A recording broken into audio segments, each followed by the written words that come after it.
হাজির ঝটপট রান্নাঘরে। আজকে বানাবো বড়িয়া পালং।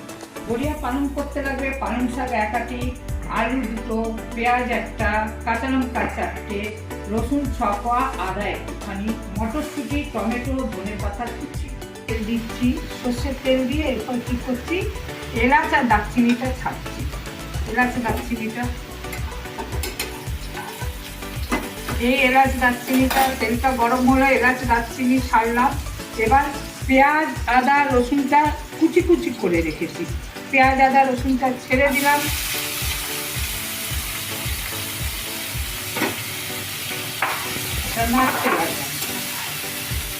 এবার একটু টমেটো দিলাম, এটা যতক্ষণ না একটু লাল লাল হচ্ছে, পেঁয়াজ লঙ্কাটা টমেটো দিলাম।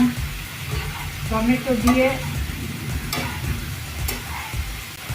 লাল লাল হয়ে এলো, আমি এখানে আলু ছিল, আলু কুচি, আলু ছেড়ে দিলাম,